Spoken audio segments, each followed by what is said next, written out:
Welcome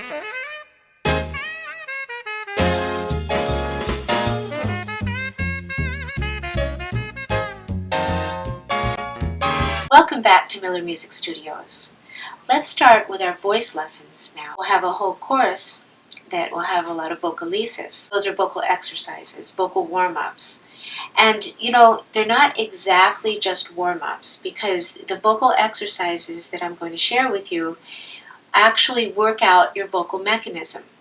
Your vocal cords that you sing with are two strings, basically two chords, and they're horizontal in your throat. And for a guy, you can see it housed in the voice box, which you call the Adam's apple. And for a girl, ours is smaller, so you can't really see it, but it's in the voice box. What we basically want to do is work out all of the vocal mechanism, which is the vocal cords, what the vocal cords are housed in. Actually, since the vocal cords here are connected to like a hammock of muscles that go up to your jaw, and then that is some muscles around your mouth that's connected to around your eyes. So we don't want to have any tension in our face or in our body so that our vocal cords can resonate freely. So the first thing I'd like to do is talk about posture. Stand up on your tiptoes, reach up to the sky, and put your hands down slowly on both sides, and also go slowly back to the flat-footed position. And that should give you good posture, basically like this. Next thing, let's talk about how to breathe. There's a lot of talk about that. You don't actually want to develop your breath support more than your vocal mechanism here, because the vocal cords have to come together, and what they literally do is a sort of waving motion when you're singing a note. So if you have too much breath support, you can sort of blow that out, and it's like putting your finger on concrete and rubbing it. You're going to have an irritation, and at first it would just be like a little irritation, and then if you do that more and more, it would create like a blister, and you could really damage your vocal cords. Focus more on making the sound than even on the breath support. But let's just talk briefly about the breath support. You want to sing supporting yourself from the diaphragm. And as I always explained about the diaphragm, that it's like a drum cover that goes all across here. And it sort of keeps our insides up. So when we take a breath, if we're having a low breath, what it does is the diaphragm goes down enough to allow the rib cage to expand, and then you have enough breath to sing with. This is a high breath, and look at my neck. It sort of chokes you off. So you don't want any high breaths to sing with. You want a low breath. So if you put your hand on your belly button, your fingers on your belly button, and go up a few inches, that's your diaphragm. And when I breathe from my diaphragm, it should push my hand out like this. And then when I let the breath back out to sing, it goes back in. So you can put your hands here and try to breathe with me now. So it's a low breath. It's like a balloon, by the way. Think of how if a balloon fills up with air, it expands. When the air goes out of the balloon, it contracts. That's what should be happening for your diaphragm here. So I'm going to let all my air out. Now watch my hands. And then as I sing, your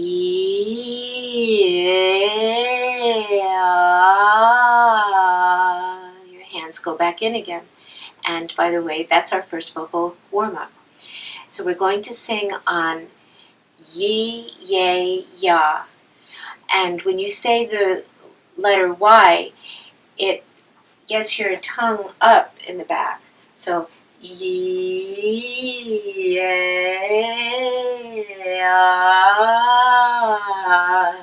And there's a tongue bone. There's like a tongue root.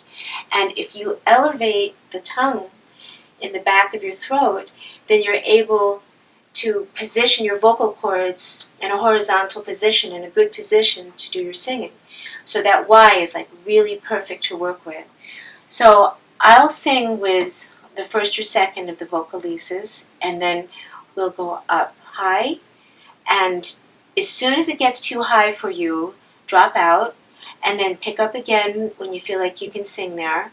And then we'll go low. Same thing. If it gets too low for you, drop out and then come back in when it's your pitch.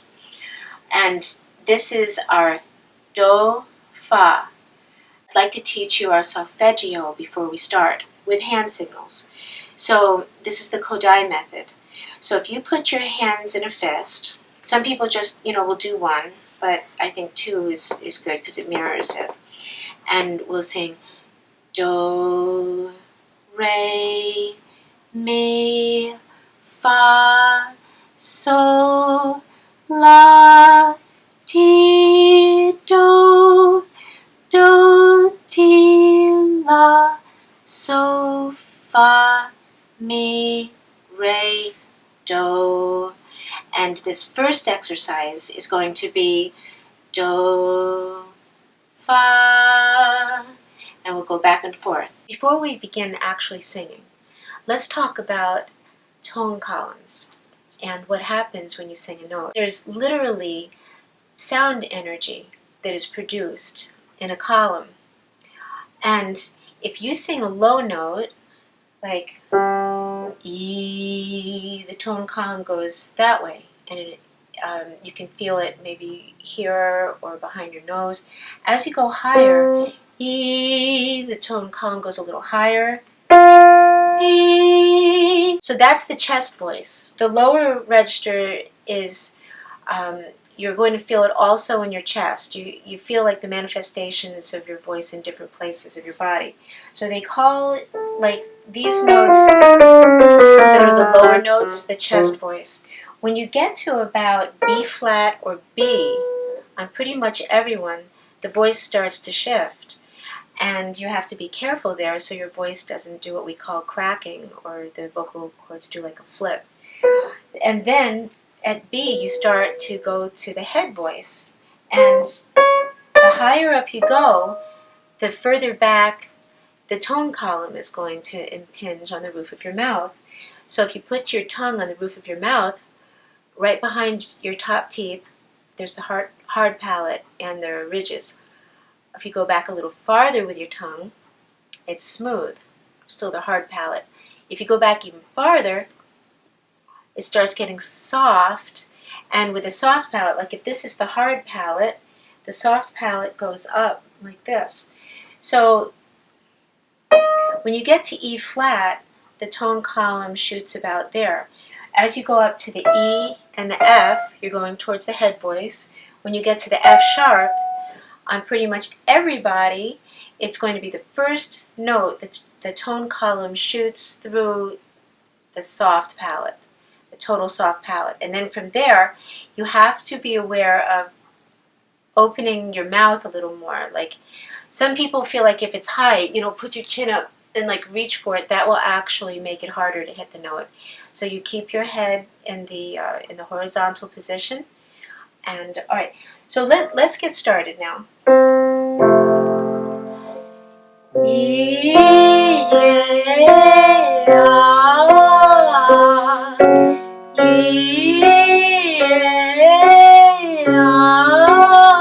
Your turn.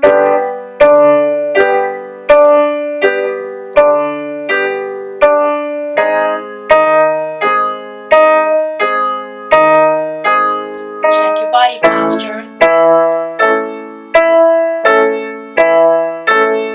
Low breath.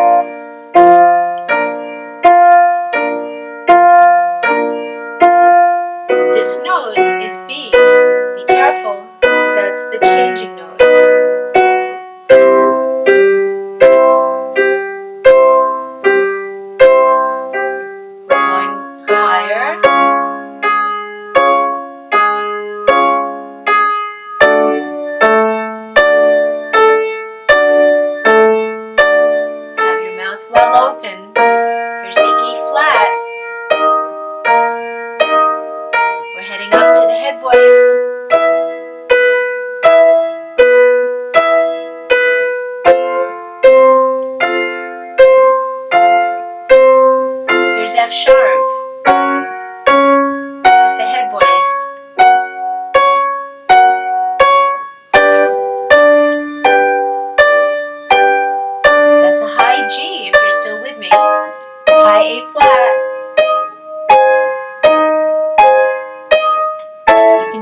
out if it's too high now.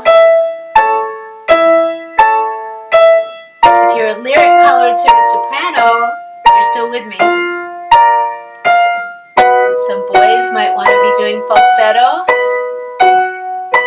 This is a high C. That's as high as we're going to go, though. Some people can go higher. Going back down. If you dropped out, get ready to come back in.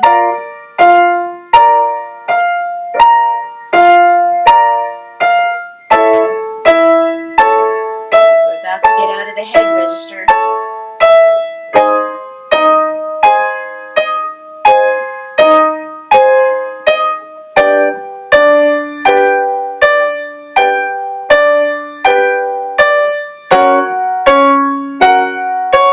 That's F sharp on the top. You're still in the head voice. Now we're going back down. I'll tell you when we're at the breaking point, where it changes back to the chest voice.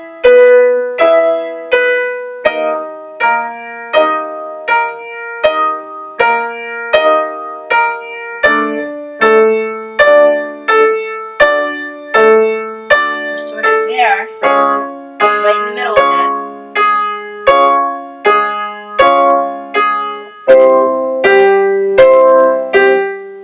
The bottom note's the chest voice. There, the top note is the one you have to be careful about. That's the B.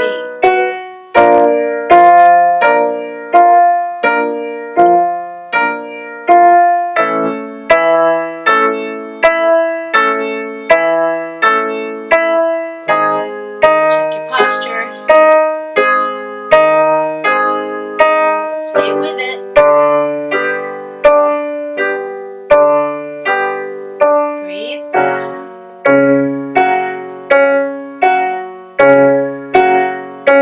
This is middle C.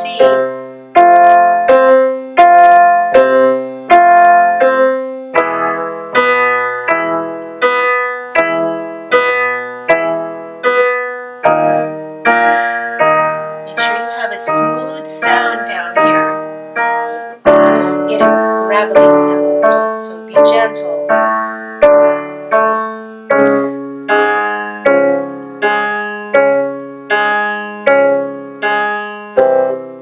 This is as low as we're going to go. But for some songs, like with Christina Perry, with songs like Jar of Hearts, that's pretty low.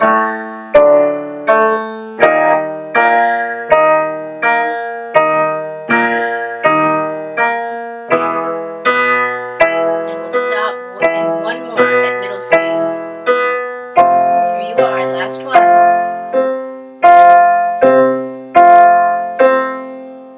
Very good. If you do that every day before you sing songs, or if you're not singing songs that day, if you just practice that vocalise every day and check your body position, check that you have a low breath, then you'll be able to develop your voice. And that means you'll be able to sing higher eventually, lower, which is great because if you want to sing a song and if the range, like say Let It Go from Frozen, you know, there's very low notes and then there's very high notes. So to be able to sing that song, you have to have a very big range. So this exercise will help you to develop that. Happy practicing.